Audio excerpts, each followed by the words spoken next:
And welcome to a new episode of the Rebel Radio Podcast, the first episode of the year 2025. Happy New Year, and thanks for joining us. And make sure you go to the rebelradiopodcast.com so you keep up with the show throughout the new year. And there's lots of exciting things to bring you this year, man. We ended 2024 with a bang, a really fun episode covering Batman 89 and giving our year into the movie list, our favorite movies of the year. And that was a really good time. And since then, we have celebrated the holidays and the new year, and now we roll on into January, the month with New Year's Day and 30 Mondays after that. It is such the dreariest fucking month of the year. And I know Long, your birthdays is this month. There are good things that do happen in January, like Long's birthday, Matt's wife's birthday, but overall, January's a Monday of a month. Let's just be honest. It is kind of what it is. So we'll try to bring our best entertainment we can to you all for this month of January as we start the new year. And 2025, man, it kind of has like this futuristic type fucking feel to it. Like just, those words, like, I think when we were kids in the 80s and 90s, man, like 2025 felt like a really long fucking way away. It felt like the future, flying cars and shit. And here we are, Yep. Happy New Year's. And we don't have flying cars. We have Tesla trucks that survive explosions, apparently. But no flying cars. And but a little disappointed in that. I'm not gonna lie. And again, I don't really like fucking heights. I don't know if I'd like a flying car. Man, the way people refuel their vehicles, especially my wife, it's like I hopped in, it was like 15 miles to empty, and I'm like, if people flew their cars like this, they'd just be falling out of the sky, dude. No shit, right? Yeah, man. I mean, Back to the Future lied to us, man. They said we're gonna have flying cars, but damn it. They said we wouldn't need roads, but that's right. But false. we do have cars that drive themselves, which is interesting. I don't know, man. I don't know if I would trust one of those. Those are, I don't know. And then Tesla wants to have 2 million of those on the roads by the year 2030. Those driverless cars. That's interesting. So the future tech is coming in that sense. It's just not here yet all the way. So would you get a driverless car? Would you trust it? Nah. Nope. Yeah. Driver assist maybe, but not full automated. No. Right. I wouldn't mind the driver assist for old people who would fall asleep at the wheel or something, and it will correct the vehicle, stuff like that. But not fully automated. Fuck that. Yeah. If it's like iRobot, where everyone is like a set speed and lane controlled like that, then maybe. Yeah. Well, that's what I was thinking. Like a controlled course. Yeah. You got it to try it. Okay, I might do that, but I'm not just going to try it in an open road. I'm like, no, I'm good. Yeah. Interesting. Yeah. But, takes the fun and the skill out of driving. Yeah. It's like, if like backup cameras, it's like I think people eventually forget how to back up a vehicle. Like, oh, I can't see. It's like turn your head. Sometimes technology hinders you, like these people that want to jump in the back seat and have relations while the car is driving. Get a bed, One of my best friends, he bought a Honda CRV. And it's like within the first 2 weeks or so, and then he was backing out of his garage and accidentally hit my other friend's car within the first 2 weeks of owning it. Because he was looking at the camera, but not, paying attention, Yeah.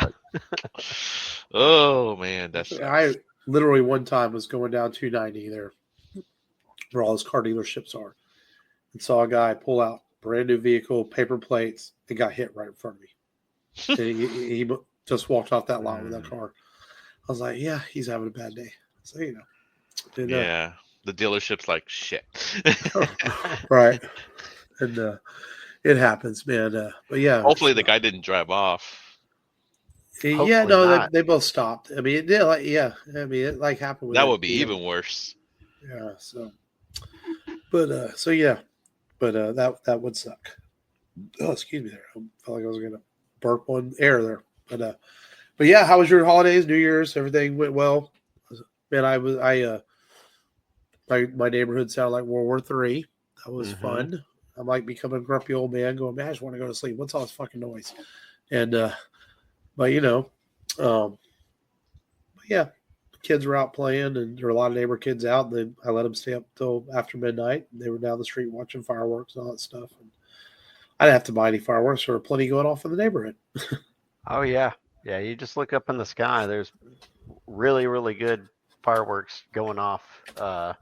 People spending $500-$600 worth of fireworks, blowing up money. Just blow up a little bit, I just get the sparklers and like Roman candles for the kids, and we watch everything else. Yeah, that's all you can do. And yeah, I mean, it's at least it's only twice a year. I'd be mad if I listened where they sold that shit all year round and deal with that. People send them all. They're like, no. Yeah, I don't know if there is any states that sell them all year. I would imagine there might be some. Probably a couple out there, but yeah, maybe like crazy people like in Vegas and shit or something. Oh yeah. I could see Vegas doing it. Yeah. No. Damn it! I'm like an old man. Get off my lawn with those fireworks. I don't want it all year. They're still going off in my neighborhood. I just heard a couple. There's been a few last couple of days, yeah. But, that's your people mad over your hood, man. All right. This is true. Damn Republicans. No. Actually, damn Democrats. No. They're fireworks. I didn't know fireworks had a political affiliation, but right. I would think they'd be more liberal. Give us our freedom. Let's do what we want. I don't know. Did y'all both see the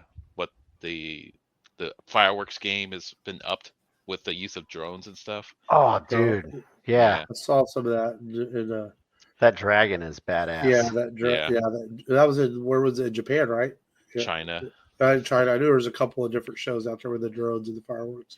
Yeah. The usage of drones have been very ingenious. The way drones could so coordinate with each other, pre-programmed, and with bright LEDs and create freaking images, motion images and stuff in the sky. Is like, yeah, it's amazing. Oh no, it's impressive stuff for sure. Yeah.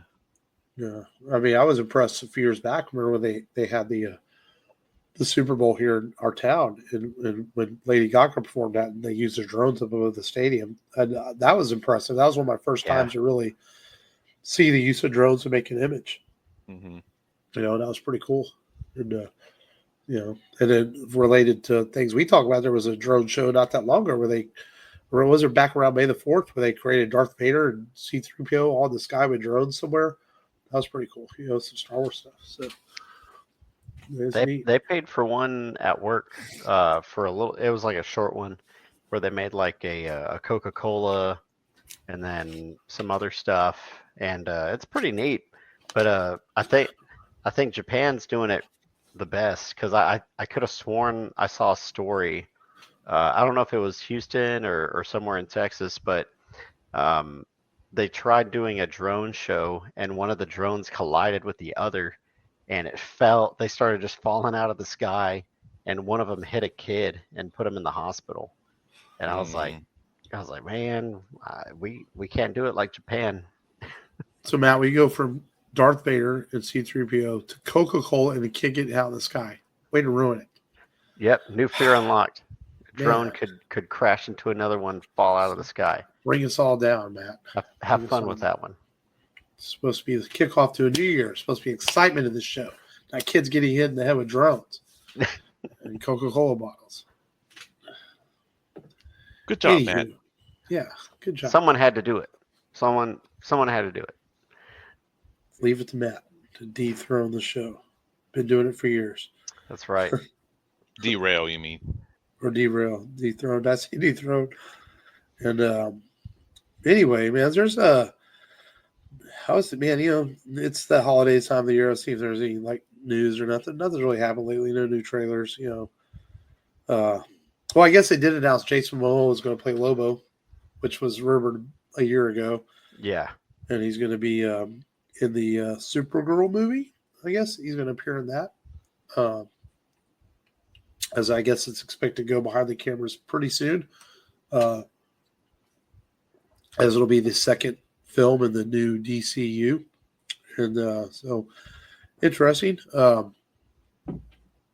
mean, Jason Momoa, I still feel like Lobo is the type of character that's going to need a lot of practical effects and maybe some special effects work to make him look menacing and scary. If you want to look comic book accurate, which seems to be what Gunn is going for with the looks of Guy Gardner in the trailer and stuff like that. They want this world to be a little more fantastical and comic book accurate. So we'll see how it turns out with the look of Lobo. But, Jason Momoa, that's fine. I don't think I really have I feel like that fits more him than big time than Aquaman. Aquaman. Yeah. Yeah. And I don't really have a fantasy casting for Lobo, so I'm fine with it. Yeah, you kind of have to wrap your head around it a little bit for Aquaman. It's like, okay, I think I could tie the Hawaiian lineage to Aquaman, but well, and I think too, they went for the long-haired hipper version of Aquaman they tried for a few years there. But I think casual general audiences weren't familiar with that Aquaman. They remember Aquaman as the old green and orange with the short blonde hair, Yeah. So I think that was Super Friends style Aquaman. So I think maybe that was part of that issue, is they went with an Aquaman that people weren't as familiar with. And he was fine in the part, but I mean it worked. It worked out. But I think him as Lobo was pretty good. I haven't been keep up with Creature Commandos, but apparently they debuted the first look at the DCU Batman in it. There's no actor behind it at all. It's just an animated version that apparently appears for a few seconds. And Gunn did warn. He said, hey, don't sleep on the stuff the animated stuff in TV shows. He has said that, it's not like Marvel where he said you're not having to watch it all, but yet he says it's definitely got ties. So I thought that was kind of cool. I'm on like the third episode. I haven't been able to really keep up with it all. But other than that, we also got the delay of the Batman Part 2 until 2027. It's be like 5-6 years in between chapters of this. It's like, good Lord, man. You want to you go and you hire Robert Pattinson, who's only 35 when he made it or whatever. He's going to end up being a Dark Knight Returns aged out Batman by the time they make another film at this point. Pretty much. It's like, geez, be 40-ish years old. Yeah, I mean, I was a little disappointed with that news this week. At least we're going to get it eventually. But man, you're asking. It's not just him. You're asking, Matt Reeves and other people to delay their lives and their futures and put this on hold for a movie that come out 5 years after their first one. And so, maybe there'll be some good news in the future, because apparently it still may start filming by this summer. So maybe they'll get it all filmed and move that release date back up or something. We'll see. At least by a little bit. Yeah, by a little bit. I mean, at least we know where we're getting it. At this point, we don't know when we're going to get Spider-Man Beyond the Spider-Verse. I mean, there's multiple reports out that they're starting over, which I find that hard to believe they're completely starting over. But then the voice actor for Miles says he hasn't recorded any lines yet. So the voice work hasn't even started. We know they brought in new directors, but when they brought in the new directors, they never said they were starting the film over. They were just coming in to take over the film. For a movie that was supposed to be out March last year to now it's going into limbo to finish out what started out as two quite amazing films, leaving viewers and audiences on hold, to see when we're going to get this final film. And I can feel Long's ears burning, because he hates Sony and wants to blame Sony. And but in this case, I think Paramount. At this point, I think Long is right, man. This feels like it's falling on Sony to not have this done. I mean, they had the issues during the writer's strike, but but so did a lot of other Hollywood films. Have issues during the writer's strike, and they still got completed or on the verge of coming out this year. Like you mentioned, Paramount, Mission Impossible: Final Reckoning did get delayed, but at least we know it's coming in May, and that was delayed due to the writer's strike.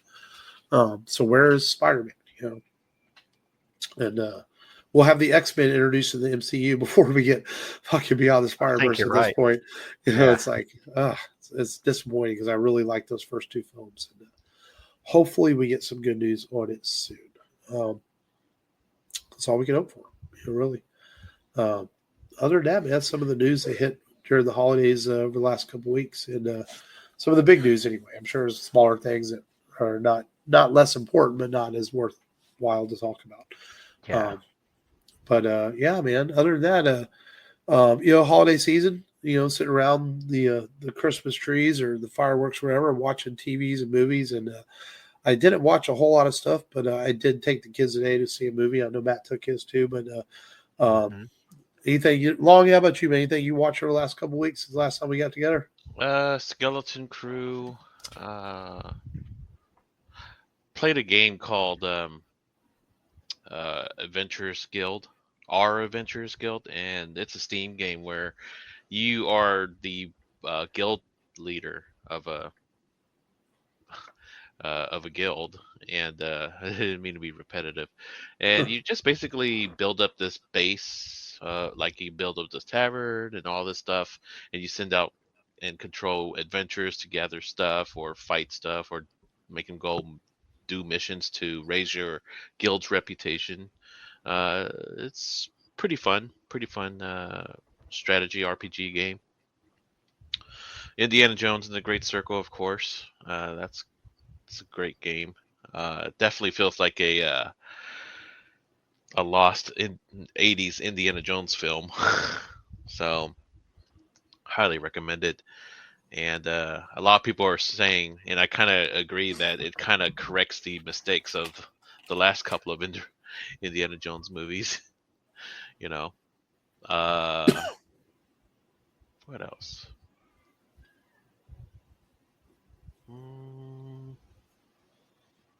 Try to watch the Christmas Story sequel on Max, but couldn't quite get into it. Oh, Christmas Story, Christmas. Yeah, felt a little forced. Yeah, it is. There's been like a couple of different sequels. There was one that was an official sequel. I think there was a direct-to-video sequel a few years ago. Yeah. I don't know. I don't even like the original movie. I think it's highly overrated. Yeah. That's sacrilege, Mark. I don't give a fuck. You know what? Sacrilege. I really like the original. But anyways, what else?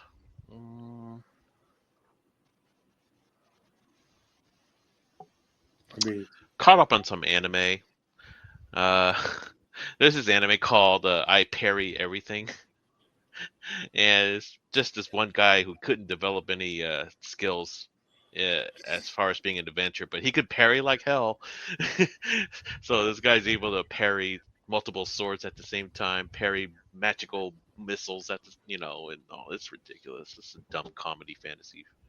Yeah, that's about it. Over to you, Mark. I watched a couple of Christmas movies as usual. Jingle All the Way and Christmas Vacation. Those are usually two I watch every year. Yep. I think I'm an episode behind on the Skeleton Crew. Like maybe 2 episodes. I can't remember. Yeah, maybe 2. I don't know if I watched the one before Christmas or the one that came out on Christmas Eve. I don't think I watched that one or this past week. So I think I'm 2 episodes behind. I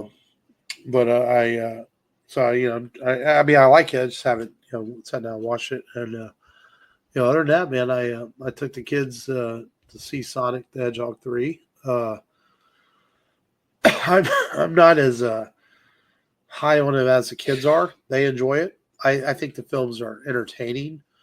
I think they're also, I understand there's an age level they're for, and I think they're good for like 5 to, I'll give even teenagers, 5 to 18. I think they're grade level school movies, but there's enough in for the adults to be entertained too. But yeah, I feel like when I watch a Disney film, for example, there's a lot of stuff in it for the adults, a lot of adult jokes, a lot of things that adults can appreciate. Where the Sonic movies, there's a few parts I chuckle at, but they don't speak to me as an adult, if that makes sense. Like I don't recall anything from the films after I see them. It's like they're not memorable to me, but the kids, they're memorable too. So they speak to the kids, and that's okay. It's good to have family movies like that and that market for it. But that being said, I did think the third one was better than the second one. I thought it was overall pretty good. I one thing I did enjoy about it is like they let Jim Carrey be much more Jim Carrey in this one than they did the first two. Oh, a lot. I mean, and that I really Jim enjoy getting this. I really enjoy getting to see Jim Carrey do his thing in this. For us old school Jim Carrey fans, that was a lot of fun getting to see him unleash a little bit. Good special effects. They spent a lot of money on this movie. It looks good. It's fun.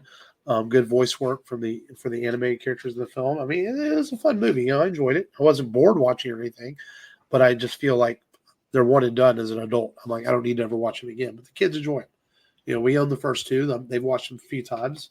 But me, I'm good after one viewing of them. And of course, there's a post credit scene to sell you the fourth one because they're going to keep making these because they make money. But yeah, man, I think that's about all I've really kind of checked out lately. Played a lot of WWE 2K24 with the kids as we've been home and having wrestling matches in the house on that. Other than that, yeah. Nice. Cool.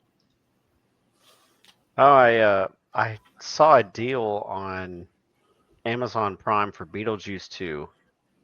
And I'm gonna have to rewatch it because a lot of stuff was going on. I couldn't really sit down and watch it from beginning to end. I kept getting interrupted, but it looks good, and everything that I saw was pretty entertaining. And I'll have to rewatch it again, but it looks solid. So I did check that out. I want to check out Heretic, but you could just watch it on Max. Oh, it's on Max. Beetlejuice, yeah. 2? Yes. Beetlejuice is on Max. Beetlejuice. I saw it on Max too. Man, maybe I did. Maybe I passed it up. Oh, I don't know how you pass it up when it's. I watched Beetlejuice. When it's on there, when you log in, it's like one of their prime releases right now. It's right there on the front splash pages. Damn. I saw the deal for $10, so I just bought it because Jackie was like, "Oh, we need to own this," and I was like, "All right." But do you really? Wow. Probably not. No. I would. I liked it enough. I mean, I bought Godzilla Kong, the new Empire, this week because it was on sale and I didn't have it yet. And I know I can watch it on streaming, but that's Godzilla Kong. I gotta have it for my collection. Yeah, that's a kaiju. I don't need Beetlejuice in my collection. Gotta have Godzilla in the collection. But yeah, that and of course I did enjoy Sonic 3. Just because it's good fun. It's like you said, Mark. It's not as it doesn't go out of its way to include adults like some other movies do, especially if it's under the Disney Pixar banner. This movie is definitely geared towards the younger audience and the fan service of the Sonic genre. I did like that he's got a chili dog at the beginning because I used to watch the animated series as a kid, and he was always about eating the chili dogs. That was Sonic's favorite thing. It was like Garfield and his lasagna. It was kin to Sonic and his chili dogs. I like the nodes to the game. He runs past the sign spins. And I like seeing Kristen Ritter again. That was cool because I felt like, I was like, man, when is she? I have her picture of me and you with her on the wall. And I'm like, man, when is she going to do something? And it was cool seeing her in this. No, she's been in plenty. Just probably shit you ain't watched. Yeah, probably stuff that I haven't watched. This is very mainstream. Show that's inaccessible. Yeah. But it was cool seeing her again on screen, and then I could be like, oh, I took a picture. Hey kids, I took a picture with her from Sonic 3. And kids are just looking at you like, oh, okay. Oh, cool. They don't care. Yeah, they don't know Jessica Jones, but they'll know Sonic 3. And then Jim Carrey being, like you said, very Jim Carrey. I like that he has loosened up. For a while there. He was doing those serious movies, and I felt like coming to the Sonic franchise, he's been growing into his old self, classic self, the Ace Ventura stuff, the goofy stuff, and I like it. Very good. and of course, yeah, they tease a couple more Sonic characters at the end, so that to get your wallet ready because you're going to come back and visit the theater again. As long as a couple of years, as long as you got kids, they're like, oh, we'll get your asses back in the seats. Uh-huh.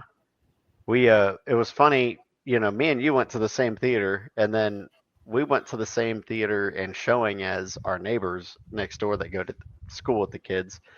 And the Lilo and Stitch trailer played 2 times before the actual start of Sonic 3 today. And sure. The older one, who's like he's like Michael's age, he turned to me and he goes, "Man, are they going to why do they keep making live action versions of the movie?" And I was like, people money. Keep going and see them. Yeah, I said, people are going to pay money. It's as long as they keep making money, they'll be made. That's it. Yeah, and that's it. Yeah, it ain't for fun. It's about the money. It was cool to see the Superman trailer on the big screen. That was cool. It makes it look even more fucking epic.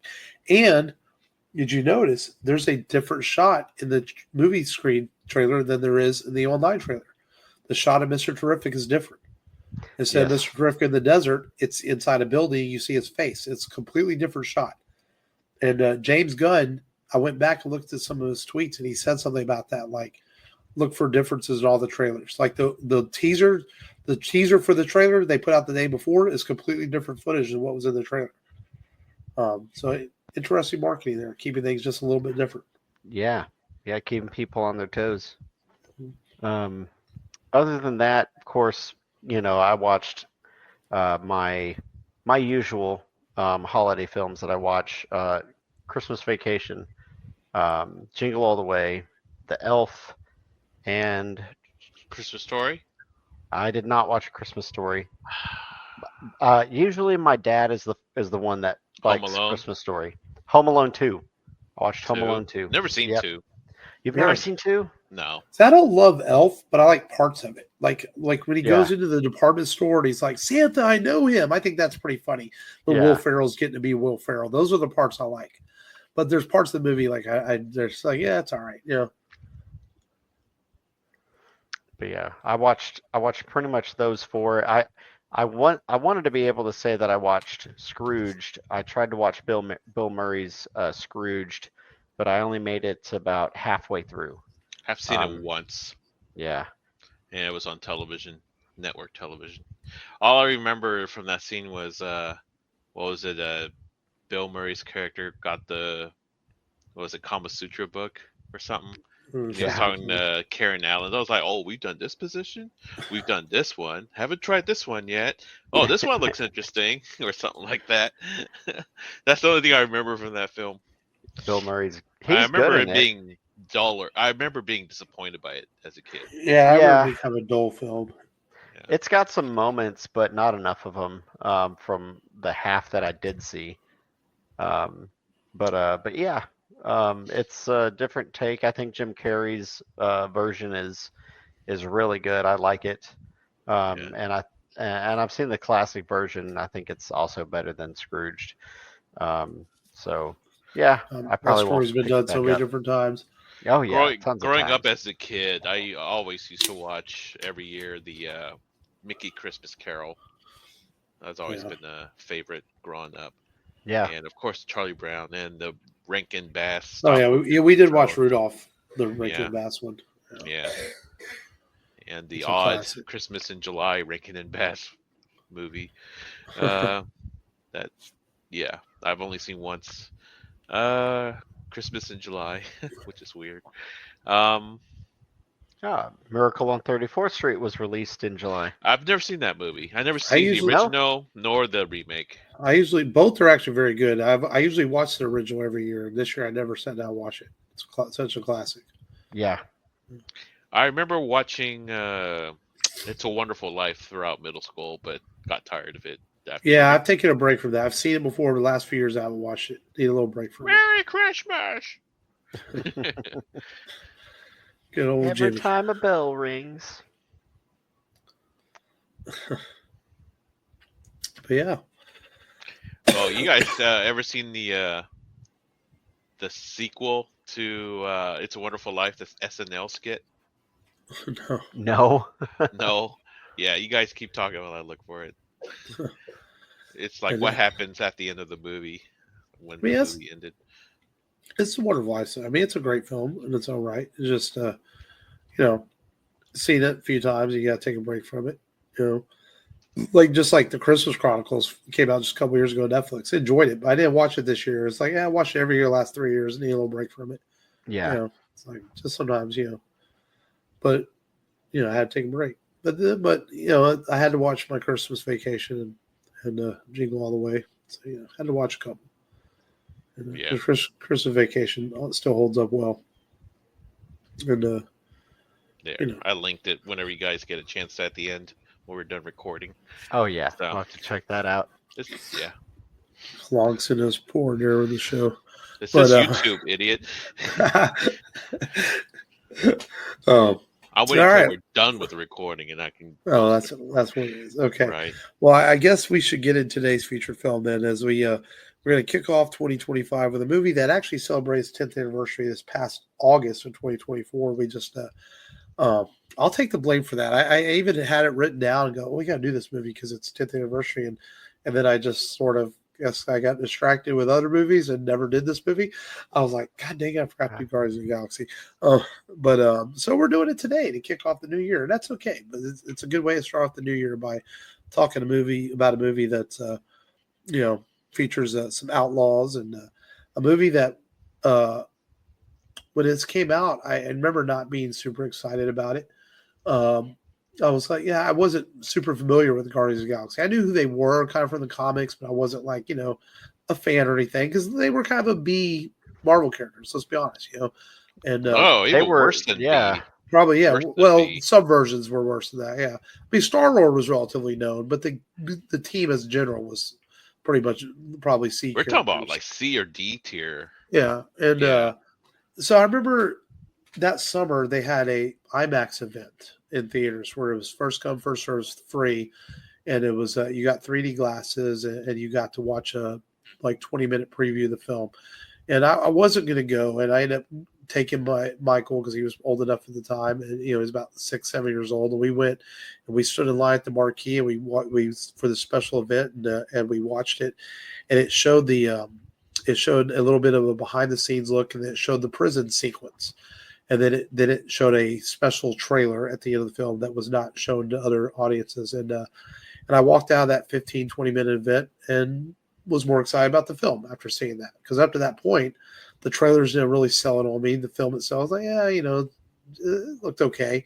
And then we got free posters at that event, and it was some cool stuff. And so that sold me on the movie. Then went to see it, and I actually my movie going experience was not the best, as I had this lady sitting in a row behind me who would hackle at every goddamn thing Chris Pratt said. Like, I'm not kidding, guys. She would literally, ha, ha, ha. There's this fucking heckling fucking whore bitch in the background that just would not shut up. Like, okay. And finally, I was married at the time. The ex-wife turns around. She says, would you shut the fuck up? I was like, holy shit, you're going to get a shot. The lady stopped heckling after that, though. It worked. Wow. And then when the movie was over, I'm kind of like, hunching down, like, okay, we're gonna walk out of here very slowly. And but the lady was quite annoying. So that was my movie going experience when I saw Guardians in theaters. That was over at the old studio Movie Grill, which was a victim of COVID. Unfortunately, it never reopened up. Sure was. That and Alamo Draft House. No, Alamo Draft House was different. Yeah. Well, they chose their Houston locations weren't doing well. Nah, well, it was more than that. Yeah, they were doing okay, but the shop owners at Vintage, they were annoyed because of all the parking that they were take up. So they wanted them to pay for their own garage. And when they didn't agree to do that, they didn't allow them to renew their lease. No, but they have some other movie theater over there now, Star Cinema, yeah. And but yeah, that was my movie going experience with Guardians of the Galaxy, and my initial reaction after seeing the film was I really enjoyed it. I wasn't quite ready to be that one to jump on the bandwagon and say it was the Star Wars of the MCU. I'm like, okay, that's Star Wars. This is a good film. It's not quite fucking Star Wars. Yeah. But I enjoyed it, and I still enjoy it to this day. So that was my initial reaction to seeing Guardians of the Galaxy. And there's more to say about it, but I'll let you guys talk a little bit. Well, let's recap the show, the movie. Basically, you have like 5 misfits, which are kind of a hard sell. People have never heard of Starlord, first of all. Then you expect the audience to like a green big dude who's not the Hulk, who's just Drax. And then you meet another green person who's a lady named Gamora. You have to take those 3 seriously. And then you have to accept that there's a talking tree that says one word throughout the whole film, Groot. And then finally, you have to accept another ridiculous element, which is a talking raccoon. And so it's a big ask for a mainstream audience. But you have these 5 put together in a powder keg of a prison break film. It's only like 15 minutes, and then the journey through parts of the galaxy to recover a MacGuffin called what was it? Which one was it? Which Infinity Stone? It's the Power Stone. Was it the Power Stone? Yeah. Yep. Power Stone from a religious zealot named Ronan. Thank you, Ronan the Conqueror. No, Ronan the. Man, now you got me. Now I gotta remember. I want to say Conqueror, Ronan, but it's not. Ronan became a good guy, and he became Ronan the Redeemer in the comics, which is an interesting thing too. Right. But anyhow, that's besides the point. But yeah, they're trying Accuser. The Accuser. Thank you. They're trying to keep this Power Stone away from the Accuser. And the movie starts off with an emotional hook with a mother dying from cancer. That hits me hard in a way, because one of my best friends, I remember growing up, his mom died of cancer too at that age. It's like, oh dang, this hits home, But you already like Starlord because of that relatability to begin with. Yeah, his human story. Yeah. Chasing around the galaxy, go to nowhere, which is a giant skull of a celestial. And but yeah, it all ends up with the dance off at the end to save the universe. To save the universe, right? And a pretty substantial first appearance for Thanos too, besides the cameo from Avengers, the first Avengers movie where he's actually talking and stuff. But yeah, I was actually hyped for this movie even before it was released. Because I read on some of my favorite news sites that the script was so good that Kevin Feige greenlit the film. And I believe it was Kevin Feige's first Marvel film without the old guard, keeping him back. Like Ike Perlmutter. And this is like really deep cut stuff where they were pretty conservative with the Marvel properties. They only wanted A tier Marvel characters, and but Guardians, this was a big risk. It's like because really Marvel movies were always playing it safe. Besides Blade, Blade was like kind of like the first successful one before X-Men. That was before Marvel Studios actually existed, so it was just a license. Yeah, but this is like the first big risk of like, hey, this is something totally unfamiliar, but James Gunn made a fantastic script out of it, and fantastic characters, each character with their own story arc and progression. And it's definitely one of my favorite movies of the recent 10 years. And the reason why I wanted to be on this show also was because I chose Guardians of the Galaxy as my first feature movie in my own podcast. Oh, okay. 10 years ago. The Warp Cave. And sister show to the Rebel Radio, and which I wanted to say, you know, I don't want to. Well, it's going to be cheesy, and I don't give a fuck if y'all think it's cheesy. But it's like because Mark inspired me to start my own podcast and kind of gave me the, you know, uh, tips and tools and all that to make me, hey, I'll do one too. And I did it for a good straight year, you know, which is great. And I learned a lot of things from it. But yeah, and yeah, it's like almost exactly, it is, I think, 10 years since my podcast started too. It sounds about right because this is our 11th year. And then that year, this is 10 years. This December as Force Awakens comes out. Of course, we did the crossover with the Force Awakens. So yeah, right about 10 years. Yeah. So yeah, I can't believe Force Awakens is 10 years ago. Man, 2015 was definitely one of the best years in movies of recent memory. Chances are we'll be doing that movie this December for the 10th anniversary. Yeah, for sure. Yeah. But yeah, and that's a big reason why I wanted to do this episode, is because it's been 10 years since my first episode of my podcast, and this was the movie I chose as my first go-to feature. So, but anyways, love the movie. Definitely in my top 10.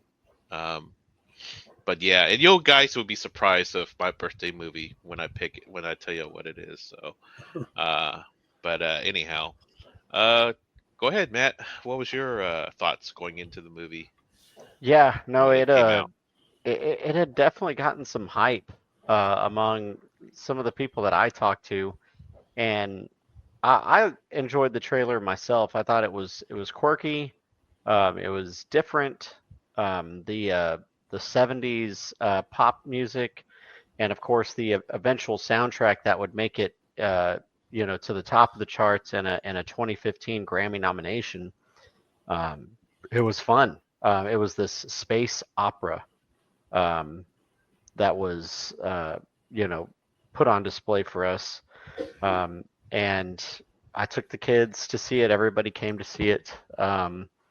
Which at the time, I think I just had the one. I think it was just Jake. So I think it was me, Jackie, and Jake went to go see it. We may have taken her sister, but it was, I felt like this is like one of Marvel's best films after watching it and seeing everything else come through, because it was so different at the time. Did not see many things like it. You know, for me, maybe there's, you know, something else we can compare it to, you know, that had come out before that. But I think, you know, Chris Pratt was perfect casting. He is a good mix of, now he plays the part very well. He's very, very much a loose cannon, very quirky, very kind of erratic and random. And I like all the random Easter eggs in the film. The stuff that makes him even more human. His comic books, his Kevin Bacon references, naming his ship after Alyssa Milano, and because that was his childhood crush, and stuff like that. I think everything comes together really well in this film. And I remember watching it and just being very entertained and wanting to get a hold of that soundtrack. And I even got it on cassette, just to listen to it the same way that it was intended to be. What's funny is about Chris Pratt's Starlord is I like him in this one quite a bit. I feel like even though I like the whole trilogy, I feel like by the time we got to that third one that came out last year, that he went from being a confident superhero to kind of, I felt like he just started to become a little more cocky and arrogant as the trilogy went on. I like him more in this version where he's confident but yet not completely stupid, or arrogant. He gets a little more arrogant as the trilogy goes on. Yeah, I think that's one thing that bugged me about the third one. Like there was shit he did in the third one was just stupid. You know, it's like, okay, you're not dumb, you know, but that's just a small beef, you know. It's like I think he was written Fair. better. I think he was written better in this first film. And I realized that watching it the other day, like this one's really solid, and the whole trilogy is pretty solid. But this, I think, is the best of the three because it's tighter. It holds up really well. We're getting to know these characters for the first time. It's a very simple MacGuffin plot, but yet we didn't realize that later on it has huge ramifications with MCU. And every character is well written and fleshed out in this version, and even Ronan, he's fleshed out. Nebula's fleshed out, and we're introduced to a lot of characters that become very important down the line, like Nebula, and of course, Long touched on the first real appearance of Thanos in the saga. So I think there's a lot to like in this film for that reason. There's so many first things of this that we didn't know would be important later on. We get to see Dave Bautista play Drax, and he's really, really good in a role that's not asking him to do a lot, but yet he brings a certain, I don't even know if emotions are right, a certain humanity to the character of Drax by playing a stoic character, if that makes sense. Yes, and it's very, very dry humor. Yes, and it works. Bradley Cooper's voice work on Rocket is phenomenal because you buy into this, like you said, this is kind of a cheesy character, a talking raccoon. You want audiences to believe in this. But through Bradley's voice work in the animation studio, you buy into Rocket, that he's on screen. He's a really great animated character. And he's a lot of fun. He steals the show in a lot of ways. And he steals legs. If an audience can accept Chewbacca, the audience can accept, right? But you have to have a well-written character to do that. Whether it's Gollum, where it's Chewbacca, or in this case, Rocket Raccoon. It has to be well-written to believe in him. To be fair, Rocket Raccoon has the advantage of being able to talk, while freaking Chewbacca's like mumble and bear snorts and all that stuff. You have to use Han Solo and the other characters to bring out his character. Yeah, that's true. And excuse me. Nah, I you tonight. I read that James Gunn wanted Chris Pratt and didn't even have to see his interview, his audition. But they did tell him to get in shape because he was not in shape when he was cast. He was not, and but Gunn was willing to even CGI abs onto him, which was not necessary. He spent 6 months of training and dropped 60 pounds, and got into a lot of shape. He was a whole lot skinnier than he was whenever he was on Parks and Rec. And it got a lot of people like, oh man, what did he do for his diet? Because he wasn't, well, I guess Hemsworth had a pretty good transformation too, but his, he was like a regular dude, and then he was fit for the first one, and then he was a sandwich away from fat, as Rocket said in the next couple ones. Saying he's a regular dude, I think, is important to his character as Starlord too. If you had cast a really well-known star in this role, you might not believe it as much. But like you touched on, the music he listens to, his relationship with his mother, his relationship with his Earth upbringing makes him relatable right away. Yes, this movie takes place in space, but you relate to this guy in a lot of ways very quickly on. And throughout the film, you kind of almost, dare I say, grew up with him, or at least with his character. And at the end, these misfits become his family, and he'll do whatever it takes to protect them. And obviously, by the time we get to the third film of the trilogy, Starlord will do whatever it takes to protect them. I also think that James Gunn doesn't get one thing. You guys know, I have complained about this throughout the MCU, is some of the poorly placed humor. Like when Hawkeye's falling off a building, he's cracking jokes. I'm like, no, a superhero's not going to crack a joke. This is a serious moment. Gunn does a really good job with humor timing in this, where it never feels forced, and it works. And that's one thing Gunn is very good at, is that the humor is right at the right times. He doesn't use stupid humor in overly dramatic moments when it's not necessarily, which sometimes other directors do. And I think Gunn is very good at that. He knows when to be serious. He knows when to be funny. And this movie is a really good balance of that. especially when they're talking the plan. I have sort of a plan. I mean, the whole sequence is really well done. It's kind of serious because they have to make a plan, but it's got some humor to it too. Yeah. No, and the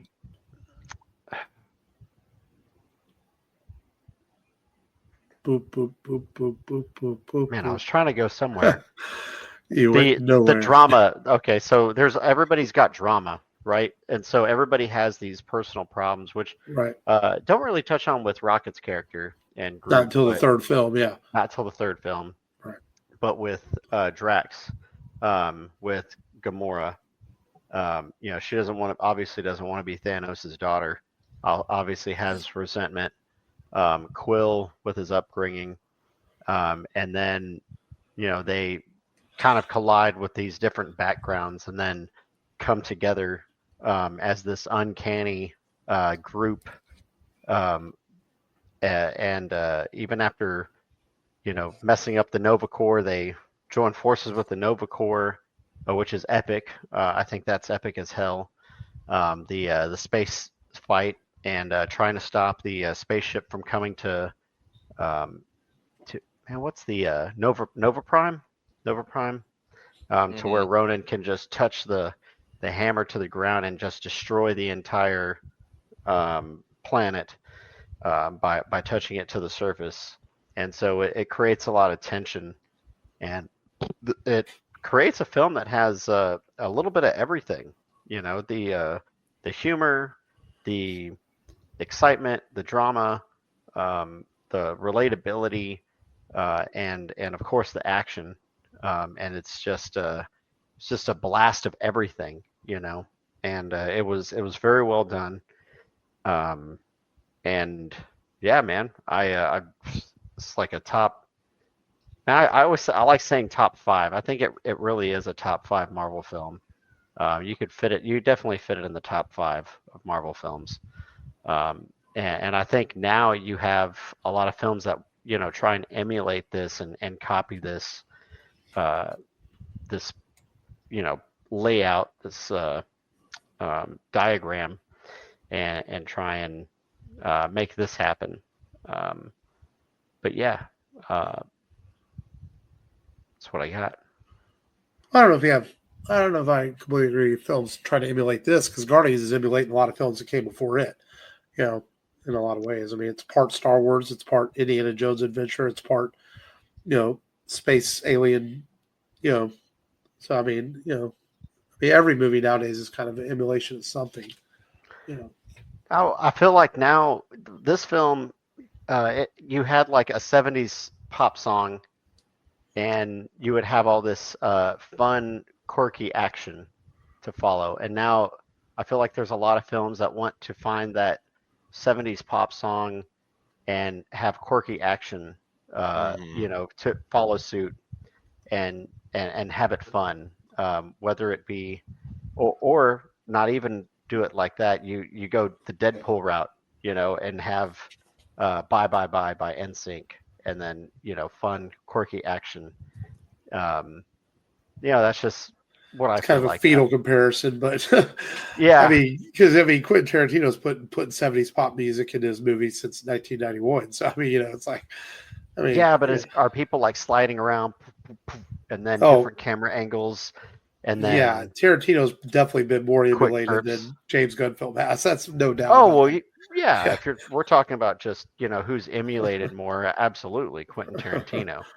But I'm just that specific style of action from that point on in a PG-13 genre. I think you're reaching a little bit. Just a little bit. I mean, just a small time frame for a 10-year time frame, not like a 20-year. So I'm sitting here trying to think of one film that's trying to emulate this since it came out. I just can't think of one. Gunpowder Milkshake. I don't know. Yeah, that movie wasn't not even that good. Yeah. I'm shooting from the hip. I didn't. That's just because it had the girl play Nebula in it. That is about the only similarity to it. That's true. Right. Yeah. And she looks completely different when she's not playing Nebula. It's kind of weird. Of course, she plays a robot, so of course she's gonna look different. She was also, wasn't she in like the Jumanji films too? Yeah, I think so. She was in the Jumanji films. Yeah. And Karen something is her name. I can't remember off the top of my head, but yeah. But yeah, but I agree with a lot of things you guys agree. I do like the Nova Corps scene. I also am always reminded of the faults in the MCU, how they've introduced things over the last 50 years and they don't come back around to them. Where has the Nova Corps been since? Why was the Nova Corps not there to help Thanos fight against Thanos? Like they just sort of disappeared. In the comic books, the Nova Corps is like the fucking Green Lantern of the universe. When the universe needs help, you call the Nova Corps. Why do they never show back up? So there's some things about the MCU universe that like kind of thing get you thinking like, okay, you never saw the Nova Corps again. It's like, so that's one thing. Small pickings, but it's a fact. The MCU has been very guilty of that, introducing things that never came back around again. But maybe one day, because the Nova Corps is a pretty big deal in the MCU Marvel universe, and we saw him in this film and not really ever saw him again. I like John C. Reilly's character is pretty cool in this. He plays a small part, but an important part. I do like the part where he goes, "Do you believe? I don't believe anyone's 100% a dick." Again, sly humor, but it works in the film. Yeah. I always leave it up to John C. Reilly to put on a good performance in anything he's in. He's very versatile. Oh yeah, for sure. He can play comedy and play drama. I always remember him in Gangs of New York in a serious role. I think you see him in something funny. But yeah, I mean, I do agree though. Guardians of the Galaxy, I think, is easily a top 5 Marvel film. Maybe it sits right out the top 5 for some people. They might lean more towards the Spider-Man films or something, but that's fair. But I think if you put Guardians in your top 5 Marvel films, that you would not be dismissed. I think it's good enough. Like I said, watching it again this week, I think I like this one the best of the 3. I think I'd rank them probably 1, 3, 2. To be fair, because I think 2. Two. Some of the stuff with Ego is a bit just a lot of exposition in that film, and and it takes a while to get to the point of the movie. Let's be fair, in part 2, it takes a long time to like get to the whole meat and bones of that film. But there's still, 2 things in 2 that almost propel it to the number 2 spot. David Hasselhoff and Sylvester Stallone, baby. Number 2. Anywho's. Number 2 was an interesting one, but I like number 2 just as much as the first one. The only thing that detracted from it, and what Mark said earlier, was that whenever there was a serious moment, it was undercut by a joke. Like, it was too afraid to be serious. Yeah. But other than that, I mean, I love the humor in the second one, and the third one, it's a good tie-up on the good conclusion to the trilogy. It's definitely my favorite trilogy of recent years. Yeah. So. Yeah, and we'll see where it goes from here. And Kevin Feige said the Guardians will return. I don't know if they'll return in the same form, but I feel like at some point, we know Starlord is going to be back because Chris Pratt himself even said it. I feel like Gamora's story is not quite wrapped up. I think those are the 2 characters maybe you bring back in some form as we get feature movies, because I feel like there was too much left with Gamora. And I feel like if you're going to have Starlord, you kind of have to have Gamora in any future films. But yeah, I don't know if you got me thinking real quick there. I don't know if I think my favorite trilogy of recent years has still got to be the Planet of the Apes. I know there's 4 films in the series now, but I still think that leans toward that first 3 is still my favorite of recent years. Yeah, it's definitely the best trilogy in the Marvel Cinematic Universe. Right, that's fair to say. Yeah. I like the Captain America trilogy quite a bit too. But the difference in the Captain America films are they're not direct sequels to each other. The Guardians films, even though the Guardians films branch off, they are Infinity War and Endgame. They still, you can watch these 3 without seeing those movies, which is kind of cool. They really do flow together. Where the Captain America movies ask you to watch a lot of other films to completely understand what's going on. Yeah. So yeah, it makes sense. Yeah. And thanks to Guardians, I mean, it helped Disney become, at that time, risk takers as far as, what movies to produce after that, and yeah. No, that's true. I mean, you talk about like even Deadpool and Wolverine, it might not get. Yes, it's a rated R film, but without Guardians, they might have not taken risks like that. They might have stuck to their guns and said, "No, we're staying PG-13," Yeah. and not afraid to do those kind of things years later. And we'll see where they go from here. MCU continues in just about 5 weeks with Captain America: Brave New World, and we'll see if they right the ship in 2025 with 3 movies this year, right? Captain America, Thunderbolts, and Fantastic Four. So, yeah, little surprise in Fantastic Four marketing hasn't started yet, but I'm pretty sure it's going to start before Captain America comes out. Yeah, we got to be able to see something. So you've got trailers for Superman, Mission Impossible, Karate Kid Legends, all these big summer movies are already there, and it's like, where's the Fantastic Four trailer? So, hopefully soon. But yeah, good stuff, man. Talking some Guardians of the Galaxy to kick off 2025. And we're going to continue on next week in a completely different direction with a film that this is not a Rebel Radio podcast revisits, but we covered the film that this movie inspired. And that film was The Departed, of course, with Jack Nicholson and Leonardo DiCaprio, directed by the great Martin Scorsese, and went on to win Best Picture. And it was inspired by a film out of China, I believe. I don't think it was a Chinese film. I think it's a Japanese film, and it was a film called Infernal Affairs.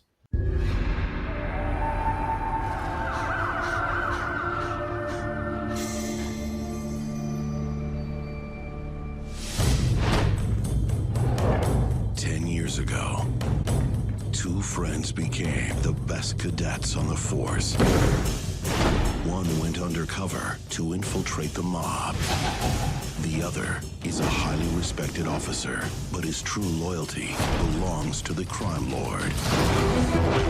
Now, they're both out to uncover the traitor among them. They know he's dangerous. They know he's deadly.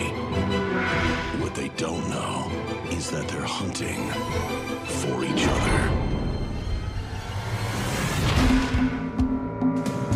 The New York Times raves it's dazzling, riveting, a blistering thriller.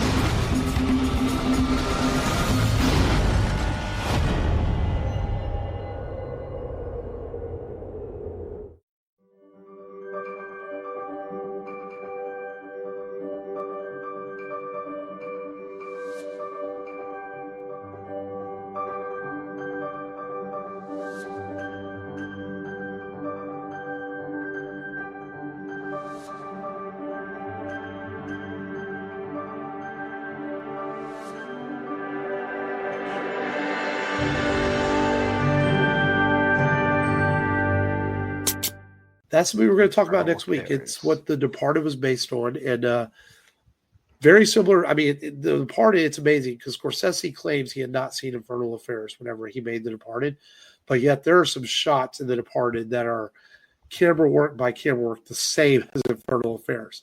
I feel like someone on the set of The Departed had, like the cinematographer or someone, had to have seen Infernal Affairs because it's impossible for the shots to have come out almost exactly the same. Oh, yeah. But Infernal Affairs is a really good movie in its own right, about a mole cop within the mob organization and a mole mobster inside the cops, and they figure out who's betraying who, and just an exciting cat and mouse film, and will be a fun one to talk about and compare it to the Jack Nicholson film of a different name, but the same story. So if you want to watch along with us, it is available on HBO Max right now. And this is not a movie that's always easily accessible, being that it's a foreign language film. So it's rare that it's available streaming right now. So take advantage and watch it while you can, as it's a really good film. And we're going to discuss that next week on the Rebel Radio podcast, Infernal Affairs. But until then, Happy New Year again. Thank you for listening. Join us as the new year starts. Make sure you go to the Rebel Radio Podcast.com as always. And thanks for listening. This has been Mark. This has been Matt. This is long.